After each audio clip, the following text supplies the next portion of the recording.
Hi, software engineering tutorials presented by Ashok Kumar, lecturer in computer science from GDC Chindalapur. Today in this video, we will discuss what is software engineering and what is software development lifecycle, shortly SDLC. First of all, coming to what is software engineering. Software engineering is a systematic process which consists of set of methods, procedures, and several tools for developing the software product. The main objective of software engineering is to produce the high quality softwares at low cost within stipulated time bound. The software engineering must passes several phases in the process of software development. These phases are requirement analysis, design, coding, testing, deployment, and maintenance. Passing a product all these phases one by one in sequentially is called as software development lifecycle. This is shortly about software engineering. Coming to software engineering benefits. While developing a product with a systematic approach with set of methods, procedures, and several tools, we have several benefits. Those are, one is reduce complexity of the software development process. Second one is minimize the software cost. That means the product you are developing can build with low cost, and the product you are developing is also built in very less time, so we can say reduced time is one of the benefit. And next one, fourth one, handling big projects. Software engineering systematic approach is very much helpful to handling big projects and complex projects very easily. And this software engineering process useful to produce a reliable software. That means a software which produce more accurate results and less chance to prone errors while using. And next benefit is increase the effectiveness. The performance of the product always good whenever you are following this software engineering systematic approach. If the product is good, the performance is good, then the effectiveness of the product is increased. And next one, increase the productivity. In point of organization, whenever the systematic approach you are following, the organization can produce more number of products in very less time. That is nothing but increase the productivity. These are the main benefits of the software engineering process. Reducing the complexity of software development and developing the softwares with less cost and developing the softwares in less time and handling the complex and big projects very easily and producing the reliable accurate software and increase the effectiveness of a product, and finally productivity is also increased. And next one, software development lifecycle. Software development lifecycle is a process of defining the various stages or phases involved in the development of software product. Also, we can say in another way, software development lifecycle is a framework which defines the set of tasks performed at each and every phase which are involved in the development process. The main aim of this SDLC is to produce high quality software that meets our customer requirements, and as well as completing the product within less time, as well as within the estimated budgets. The software development life cycle simply represents the process of developing. This process of developing contains several phases are called as SDLC phases. Those are requirement gathering and analysis, design, implementation or coding, and next one testing, and next one deployment, and next one maintenance. All these phases are described in few books, more than 6 steps, or in few books less than 6 steps. Now we will discuss all these phases one by one. Now observe the picture. This picture in a cyclic manner. The first phase, according to the software development life cycle, that is requirement gathering and analysis. The output of this requirement gathering and analysis phase will be given to input to the design phase, and after completion of the design phase, the product is moved to the implementation or coding. After completion of the implementation or coding phase, the product is moved to testing phase. After completion of the testing phase, the product is moved to deployment phase. After completion of the deployment phase, the product is moved to maintenance phase. In this manner, all these phases will be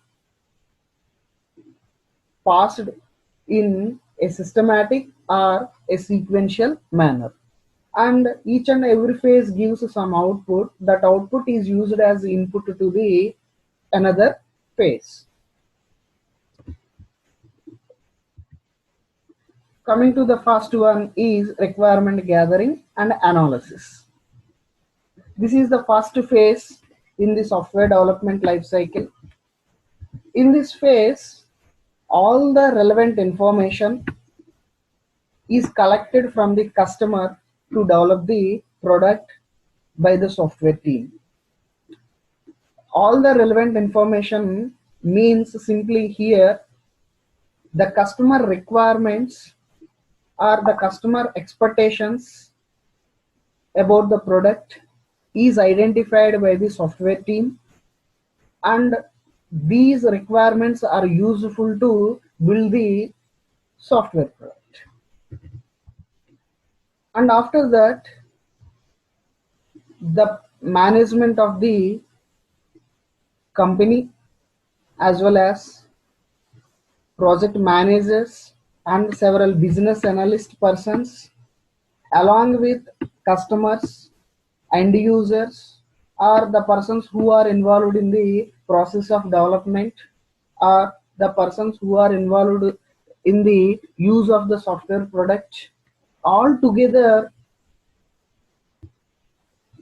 set up a meeting like a brainstorming session. In that session, mainly focus on what the customer wants to build and who will be the end user of that product and what purpose of the product we are developing. What is the purpose of the product we are developing? These are the main issues addressed in that brainstorming session. That means in that main meeting along with several people. The outcome of this analysis is documented, that is called as software requirement specification. This software requirement specification document contains the requirements as per customer, as per the end users will be noted here. For example, a bank want to develop an ATM application. The application will be used by the bank customers. The customers have a requirement. That means the customer have an expectation from that new ATM application software or withdraw functionality, deposit functionality, check balance functionality, etc. All these are called as the requirements to the customer whenever you are developing the product. The next phase in the software development lifecycle is design. In this phase, the requirement gathered in the analysis phase as considered as the input, and an architecture will be created that indicates the product you are developing. Simply, it is called as a blueprint of a system. And this, if the design is good, then the product quality is very good. This design phase mainly focus on how the user interacts with the user system, and what are the different modules in the product and how they are linked with each other, and if in case the system requires any database, and what is the database model or structure. For an effective design purpose, mostly we are using unified modeling language diagrams. One of the diagram I am shown here, this is an use case diagram which indicates the design of the ATM application, and it gives some behavior of the ATM system also. In this picture, there is a one person involved called as customer, and an entity that is called as a bank, and this rectangle box is an ATM system. The customer expects, or the customer have requirements with that ATM application, are check balance, deposit funds, withdraw cash, transfer funds, etc. These are the functionalities of that ATM system, and these are the services provided by the bank entity. By seeing this picture, the customer have some requirements, and as well as the ATM application have some functionalities, and as well as the bank entity have some services, are indicated in a diagrammatical manner. This diagrammatical manner implementation is called as design. Design also focus some other points like scheduling, planning. That means when the product is started to develop, and how many persons are involved to develop the product, and what time, what is the criteria, or otherwise what is the portion of the product completion, etc. will be also scheduled. And the next phase is coding or implementation. After completion of the design phase, the next phase is coding.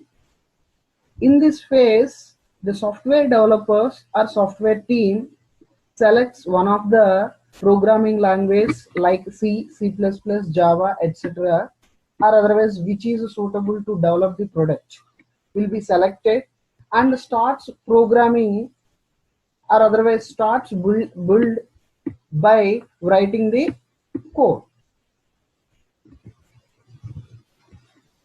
In the coding phase, the functionalities of the application will be divided into modules or smallest units, and assigned each and every module to several developers.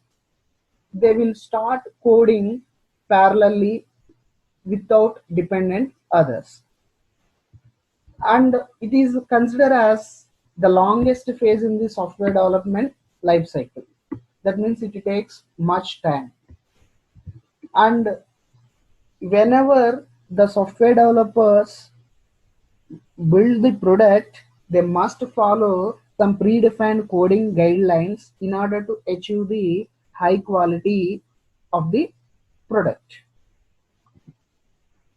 They also need to use some of the programming tools in the development phase, that means in the implementation phase, okay, like compilers, which are helpful to translating your high level program into mission level, as well as interpreter also done the same thing, and debuggers will be helpful to tracing the errors, and the line by line execution process indicates.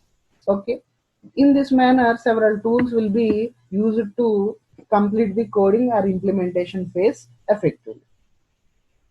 This is about coding or implementation. The next one is testing. Once the implementation is done, the software product is developed by the software development team. Now the developed product will be entered into the next phase, testing environment. In the testing environment, a testing team will be starts the testing the functionality of the entire system as per the customer requirement. How the customer asked to implement the product, in the same manner the product is working or not will be tested by the testing team. The persons who are involved in the testing team are called as testers. And during this phase, the testing team may also find some of the bugs or defects, that means errors. And if they occur any bugs, those will be communicated to the again software development team. Now the software developers fixes the bugs, errors, and send back to again testing team for rechecking. Once the software is bug free, that means there is no errors while using the product, it is stable, then it will move to the next phase, or otherwise again it go back to the developing team. For example, the software testing team will perform different types of testings like unit testing, black box testing, okay, white box testing, system testing, regression testing, like so many types of testings will be performed. The product is 100% bug free as well as stable or not for checking. And next one is deployment phase. Once the testing phase is over, there is no bugs as well as errors, the product will be moved into the deployment process. The deployment process means the final product, the final software product is released to the user. That means simply it is a process of installing the developed product in a usable environment to the customer. Now the customer ready to use the software. And the next phase is maintenance phase. Once the product is deployed, the customer starts using the developed system. At the time, maybe there are three activities we will done. Those three activities are, one is bug fixing. The customer started using the product, then there is a chance to occur again bugs. Even though if we are completed the testing phase, in the real time there are more scenarios to occur the bugs. Those bugs will be fixed. And upgrading the application to the newer version of the software. And the next activity, enhancement, adding more features, new features to the existing software. These are the three activities will be done whenever the customer starts using, then that phase is called as maintenance phase. In this manner, from the beginning analysis phase to maintenance phase, the product will passes all the phases in sequential manner. Then this life cycle indicates software development life cycle. Thank you.